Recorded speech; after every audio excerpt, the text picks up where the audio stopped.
안녕하세요. 닥터 유 유태우입니다. 오늘은 유 상담입니다. 오늘도 두 분에 대해서 무엇이 진짜 문제인지를 진단하고요. 스스로 어떻게 해서 그 문제를 해결할 것인지를 처방하도록 하겠습니다. 첫째 분입니다. 침 삼킴이 의식되고 삼키는 소리가 커서 현실을 회피한다는 25세 여자입니다. 최근에 취직을 하고 싶어서 공부를 시작했다고 합니다. 그런데 위 증세를 가지고 정상적으로 사회생활을 할 수 있을지 걱정이라고 하는군요. 대학생 때에는 대인기피가 있어서 휴학을 하고 현실을 도피했다고 합니다. 고등학교 때부터 침에 의심이 가고 삼킬 때 부자연스럽다고 했습니다. 목도 쉽게 건조해지고요. 침 삼킬 때 소리가 크고 이상하게 느껴져서 남을 더 의식하게 됐다고 하네요. 시작은 친하다가 사이가 안 좋아진 아이가 있었는데 그 이후 그 아이를 계속 의식하고 신경을 쓰게 됐다고 합니다. 그러던 어느 날 수업 시간에 침을 삼키면 소리가 그 아이에게 들릴 것 같고 그러면 걔가 다른 애들한테 내 욕을 할 것 같다는 생각이 들었다고 합니다. 이렇게 시작이 됐다고 하네요. 어릴 때부터 예민했고 외모 콤플렉스가 있었고 완벽주의였고 소심했고 우울이 있었고 친구 사귀는 스트레스가 있었고 누가 나를 욕할 것 같은 불안감 등이 있었다고 합니다. 부모님은 부모 싸움이 심했고 한 분은 정신병 등에 입원한 적이 있고 다른 분은 완벽주의였었다고 하네요. 네, 과거가 굉장히 이제 어려웠었죠. 이렇게 이제 과거를 잘 설명을 했으니 과거는 그만하고 오늘부터 새로 시작하는 겁니다. 닥터가 늘 말씀드리죠. 네. 오늘을 과거가 만든 거는 맞습니다. 그런데 내일은 오늘을 다르게 함으로써 이렇게 시작이 되는 겁니다. 그래서 이제 과거는 이제 닥터한테 얘기했으니 그만하시고요. 오늘부터 새로 시작하면 됩니다. 그런데요, 이제 전략이 지금 공부해서 취직하기 이렇게 이제 전략을 세웠잖아요. 그런데 그 전략보다는 일을 먼저 하고 그 다음에 뭐 필요하면 공부를 한다. 이게 더 나은 전략입니다. 공부를 먼저 하는 전략은요, 현재의 현실 회피하고 그렇게 다를 바가 사실은 없습니다. 왜냐하면은 이게 또 혼자 하는 거거든요. 공부는 혼자 하고 혼자 생각하고 또 그러면은 이제 과거 생각이 나고 미래에 대한 걱정이 생각나고 거기서 빠져나오지 못할 것입니다. 그래서 지금 문제가 되고 있는 침삼킴 대인기피를 해결하지 못하고 공부도 제대로 못해서 결국은 취직도 못하게 된다는 거죠. 그거보다는 일 먼저 하기가 나은 전략입니다. 일 먼저 하기는요, 바로 침삼킴 문제하고 대인기피 문제를 바로 해결할 수가 있거든요. 그러면은 이제 그 다음에 원하면요 다시 공부하기를 해도 돼요. 그러면 그때는 확실하게 취직도 원하는 곳에 취직도 할 수 있습니다. 일은요, 당연히 사람을 상대하는 일을 해야 되겠죠? 네, 지금 다 이 사람에 대한 거잖아요. 대인 기피, 사람을 기피하는 거죠. 침 삼킴이 왜 문제가 돼요? 다른 사람이 내 침 삼킴 소리가 이상하게 들릴까봐 또는 들을까봐. 네, 결국은 남이라는 거예요. 그래서 남하고 부딪히는 일을 해야 됩니다. 뭐 일도 혼자서 뭐 예를 들면은 우체국 일, 그럼 혼자서 이렇게 이제 일을 갖다가, 혼자서 그 우편물 갖다 이렇게 분류를 해야 되잖아요. 이런 일보다는 사람과 부딪히는 일, 예를 들면 이제 편의점 알바, 뭐 이런 게 좋겠죠. 네, 이렇게 해서 사람과 직접 부딪히시라는 거예요. 그러면은 이제 일단 사람을 만나게 됩니다. 그러면은 닥터가 늘 이 관계 훈련을 할 때, 나 훈련을 먼저 하고 남 훈련을 나중에 하라 그러죠. 나 훈련은 내가 나에 대해서 주장을 하는 겁니다. 내 의견을 얘기를 하고 내 감정을 얘기하고 내 불편한 점을 얘기를 하고 그게 어떻게 됐든 간에 화가 내도 되고 욕을 해도 되고 내 마음대로 하는 거예요. 네, 뭐 이렇게 살라는 게 아닙니다. 이렇게 훈련하는 거죠. 보통 한 2주 길게 하면은 한 달 정도 걸립니다. 이게 이제 나 훈련을 먼저 하고요. 나 훈련이 되면은 그 다음에 이제 남 훈련을 하는 거죠. 남 훈련은 남이 무슨 생각을 하고 내가 나의 의견을 얘기했듯이 남도 의견이 있고 감정이 있잖아요. 그 남의 의견을 갖다가 들어주고 경청하고 감정을 갖다가 배려하는 훈련. 네, 이게 이제 남 훈련이죠. 동시에 하면 물론 좋겠죠. 최종적으로는 동시에 하게 됩니다. 나도 의견을 얘기하고 남도 잘 듣게 되고, 그런데 이 순서대로 해야 이 문제를 해결할 수 있다는 거죠.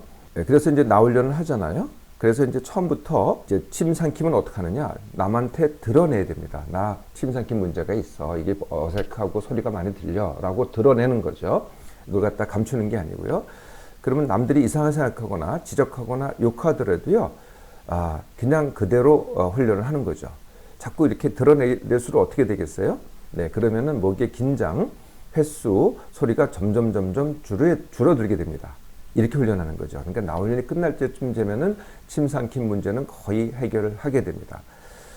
사실 이제 소리가 크게 들린다 그랬잖아요. 근데 사실은 나한테만 크게 들려요. 남한테는 이게 잘 안 들립니다.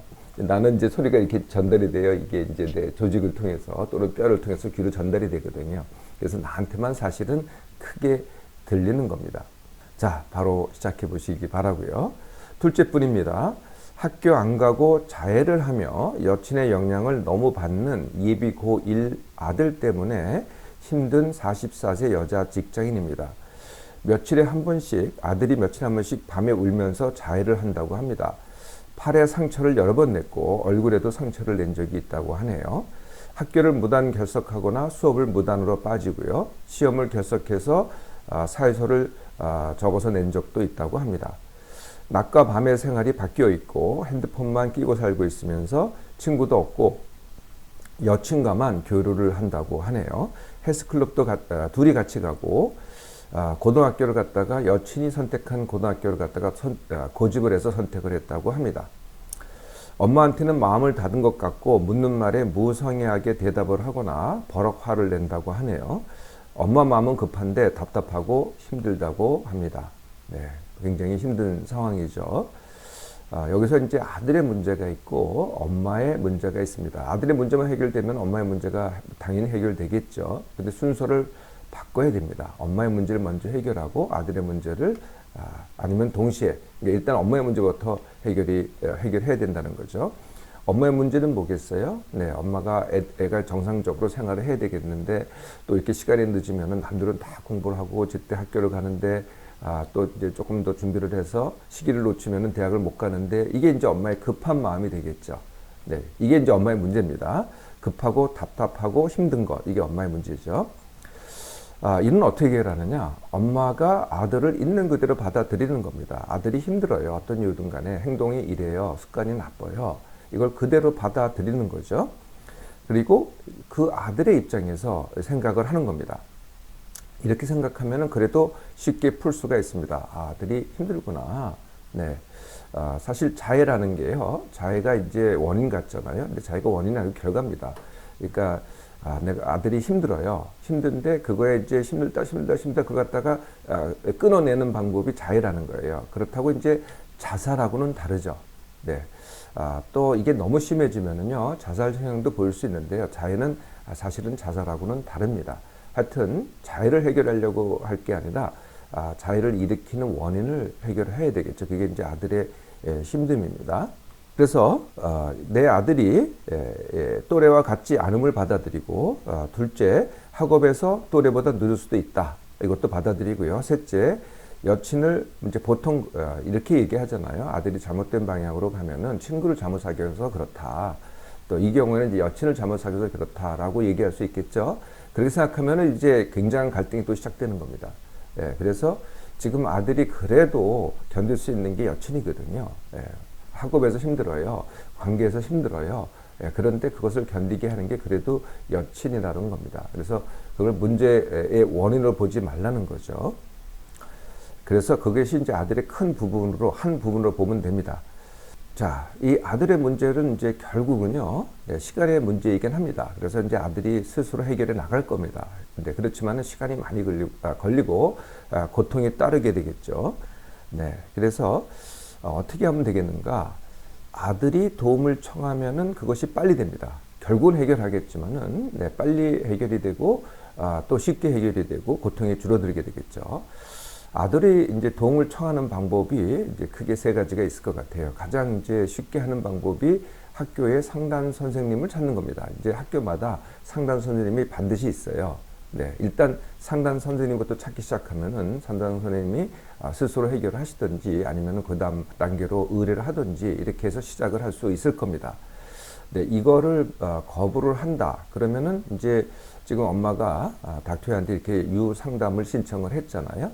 네, 유상담을 아들한테 한번 직접 해보라고 이렇게 권유를 해보는 겁니다. 의외로 할 수도 있어요. 네, 요새는 이제 이렇게 인터넷 쓰고 이런 걸 좋아하기 때문에. 네, 그래서 이거를 신청해 보라고 하고요. 이것도 저것도 안 돼. 그러면은 이제 아이하고 엄마하고 함께 이제 닥터가 제시하는 훈련이 있습니다. 그게 자녀 부모 훈련입니다. 그러니까 아들하고 엄마 또는 아들하고 부모가 동시에 훈련을 받는 거죠. 네, 이 세 가지 중에서 하여튼 단계적으로 이렇게 제안을 해보세요. 엄마가 진정으로 이렇게 제안을 하잖아요. 아들을 걱정하는 마음에서. 네.